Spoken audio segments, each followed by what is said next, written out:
my heartfelt condolences for the loss of my beloved mother-in-law.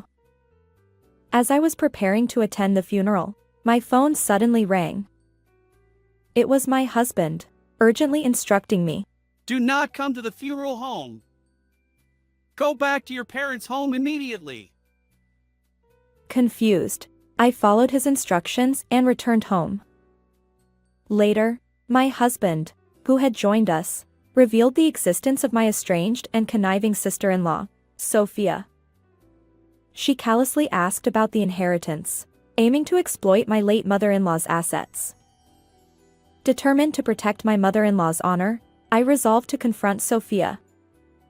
Our intense verbal battle ultimately led to her confinement behind cold, dark bars.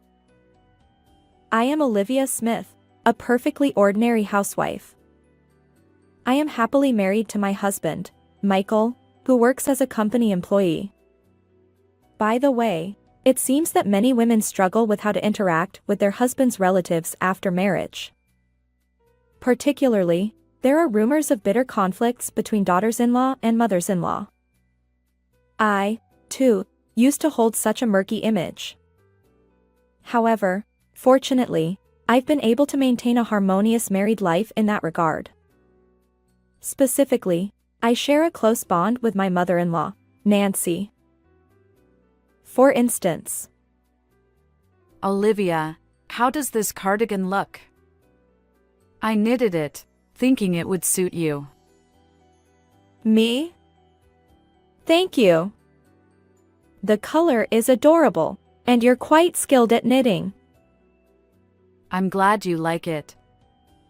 The weather is getting colder, so take care of your health. Certainly. Oh, by the way, would you be willing to teach me knitting sometime? And that's how it goes. Nancy's smile always radiates warmth and kindness. I've relied on her assistance countless times, and she has even provided financial support. I love my gentle mother-in-law, considering her like a second mother. However, Olivia, it seems that Mom passed away at the hospital. the news of Nancy's passing arrived just the other day. I was shocked by her death and couldn't eat for a while. But this is a reality I must accept. Reflecting on it, Nancy had been battling terminal cancer for several years, enduring continuous chemotherapy treatments. Her struggle must have been incredibly difficult. Whenever I visited her, she would greet me with a smile. I'm sure she pushed herself to appear strong and not burden us with worry. For her sake, I can't keep crying forever. Let's bid her farewell with at least a smile. With that thought in mind, I prepared to attend my mother-in-law's funeral at my in-laws' home. At that moment, my smartphone, which was placed on the table, began to ring. Curious, I glanced at the screen, and there it was, the caller ID displaying my in-laws' number. Screen. Perhaps my husband, who had gone ahead for the funeral preparations, forgot something.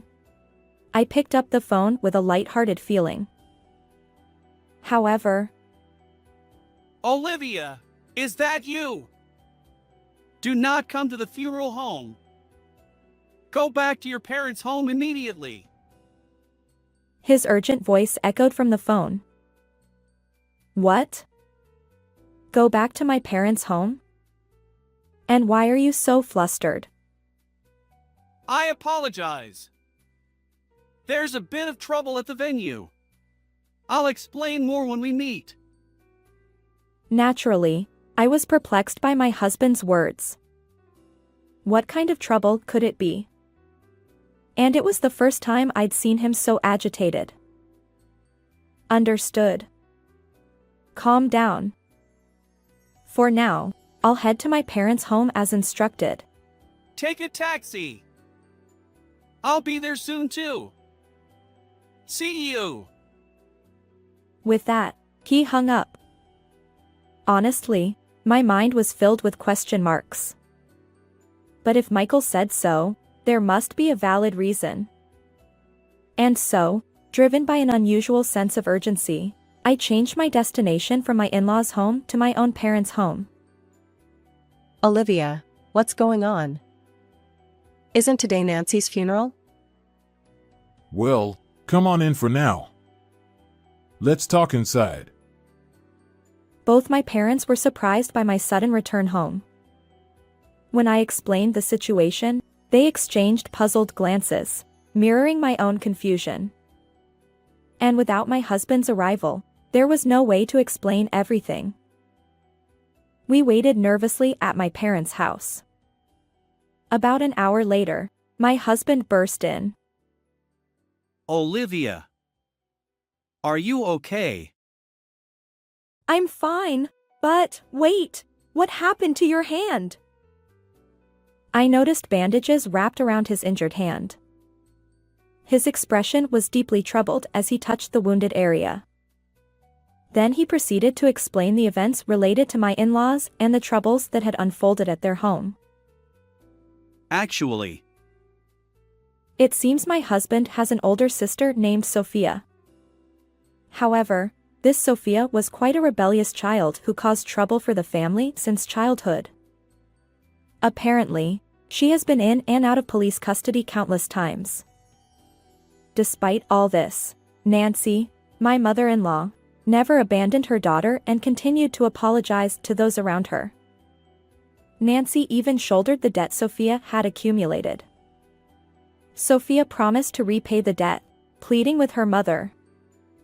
But then she broke that promise and left home. Sophia was estranged from my husband's family, and until today, they hadn't heard from her. Yet, on the occasion of Nancy's funeral, Sophia appeared at my husband's family home. Although time had passed, Sophia's behavior hadn't matured much. The words that came out of her mouth were shocking.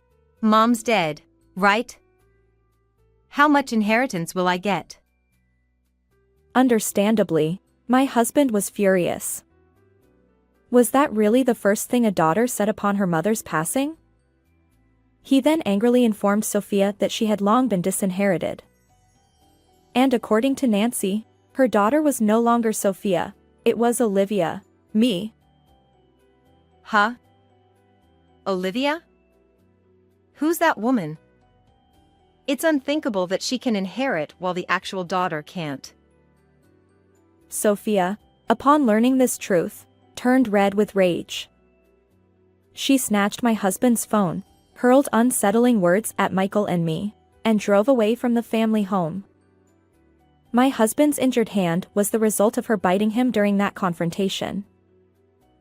I immediately remotely locked the phone, but I was concerned that information like the address and Olivia's face might still be accessible through the contacts or photos. That's unexpected. Hearing my husband's explanation left me momentarily speechless.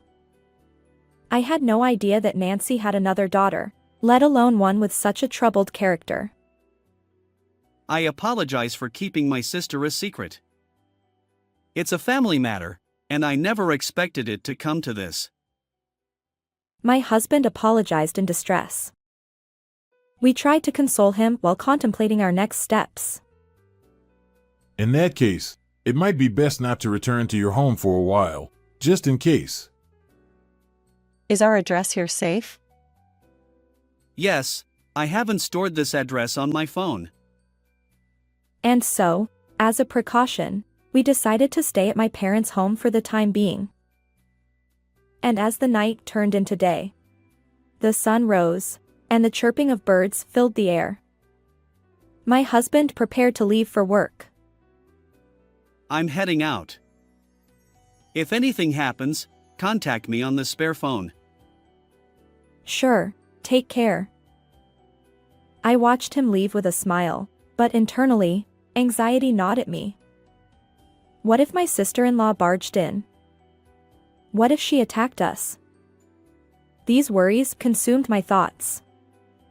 Whenever I closed my eyes, Sophia's enraged face from the incident at my in-laws' home haunted me. Yet, life at my parents' house remained surprisingly peaceful. Days passed without any significant changes, and the tension that had plagued me gradually eased. Perhaps Sophia's intrusion would naturally fade away.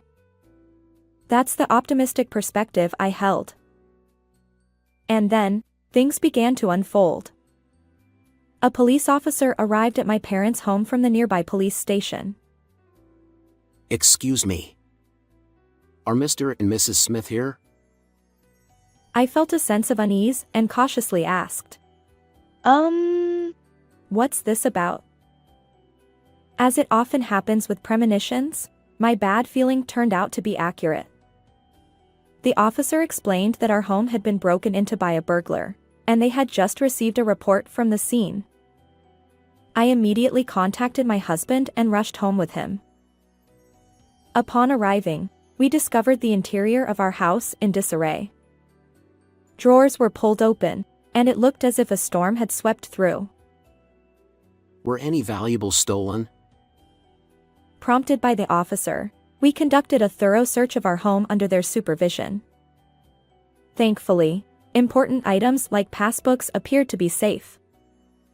However, several $100s in cash that we had kept in the dresser was missing. Interestingly, according to interviews with neighbors, they had seen a suspicious woman near our house over the past few days. Apparently, she had been shouting things like, "Come out," and "Give back the money," in front of our home. I turned to my husband. Michael, could it be? Most likely, no, almost certainly Sophia. He nodded while looking into my eyes. We explained the recent altercation with my sister-in-law to the police, the disruption during my mother-in-law's funeral, the incident with my husband's stolen phone, and his injury. Fortunately, the police responded relatively swiftly, likely due to our prior report about the phone. Afterward, we were called back to the police station for further detailed questioning, and as the day began to fade, we finally returned to my parents' home. The burglar was swiftly apprehended. As it turns out, the culprit was indeed my sister-in-law, Sophia. According to the police, she had audaciously stayed at a hotel near the crime scene after the break-in. She was even casually receiving room service massages when they caught her. Of course, all those expenses were paid using the stolen money from our home. While she admitted to the crime itself, she denied any involvement in the burglary. The situation is more complex than a straightforward case of a family member committing a crime. Nevertheless, we found ourselves summoned to the police station once again. We were escorted to a room by an officer, and there sat a woman with flashy-colored hair, wearing a disgruntled expression. She spoke indignantly, addressing my husband. Michael, seriously? It's unthinkable for a family member to do something like this. Sophia showed no remorse whatsoever. It seemed she didn't even consider her actions wrong. Throughout the police interrogation, she maintained this attitude. According to her account, she hadn't broken into our home with the intention of burglary. She claimed to have come to discuss inheritance matters, but since we were never home, she resorted to breaking a window. As for the stolen cash, she insisted it was necessary for her stay at a nearby hotel. In other words, everything was our fault. Her reasoning felt hasty and self-centered. The realization that such a dangerous person held a grudge against me sent shivers down my spine. If I had encountered her alone, who knows what might have happened. Meanwhile, my husband Michael and my sister-in-law continued their heated exchange. After years of absence, you suddenly show up and act like family? It's truly unbelievable. And give back my phone. Fine. I'll return it. You locked it right away, so I couldn't use it properly. Just like you. Besides, family is family, right? Both Mom and I cut ties with you long ago. So the inheritance has nothing to do with you. Exactly. That woman, Mom, left the inheritance to a stranger like Olivia instead of her own daughter. Was she senile or something? Don't you dare mock her. I couldn't tolerate Sophia belittling Nancy. Sophia glared at me and spoke with annoyance. You're Olivia, right? The one who snatched the inheritance I was supposed to receive? I didn't snatch anything. And I never. I mean. Just what? She leaned in, and embarrassingly, I faltered. The words I wanted to say got stuck in my throat. Sophia seemed to see through my hesitation and smirked triumphantly. At that moment, the police officer, who had been observing our interaction, cleared his throat and interrupted. Everyone, calm down. For now, discuss this among yourselves as family. He must have deemed it a family matter based on our conversation. Regarding the complaint and other matters, we'll address those later. With that, he defused the situation for the time being. And so, a few days later, we arranged a formal meeting at my in-laws' home. The guest room was filled with Nancy's relatives, gathered around a large table. Amidst the tense atmosphere, Sophia spoke first. If you share the inheritance, I'll let bygones be bygones. You should be grateful to my generous heart. Sophia's arrogance remained unchanged. Well, that was to be expected. A person who hadn't changed in over a decade wouldn't suddenly transform in a matter of days. She continued to insist. Hand over the inheritance. Withdraw the complaint. As if her sense of justice was unshakable. Of course, we had no intention of conceding to her demands. I've said it repeatedly, but you've been disinherited. So you won't receive any of Mom's inheritance. Fine. Then how about this? After you and Olivia get your share of the inheritance, just give me that amount. Do you seriously think such a ridiculous idea would fly? My husband's frustration was evident. I tried to calm him down and addressed Sophia with composure. Did you read Nancy's entire will? It mentioned you too, not just the inheritance. I'm not interested in anything other than inheritance. It's probably just a bunch of grudges against me. No, Nancy worried about you. She regretted things. Well, that makes it even more reason for her to hand over the assets, doesn't it? Sophia smirked, visibly displeased. My insides boiled with anger, and simultaneously, I felt an overwhelming sadness. She saw Nancy as nothing more than a convenient tool. Nancy didn't leave you any inheritance because she knew money wouldn't change you. I continued without waiting for her reaction. I won't give a single cent of Nancy's money to someone as despicable as you. Well, look who's talking. And a stranger who isn't even blood related has the audacity. I don't need to hear that from someone who disregarded family ties.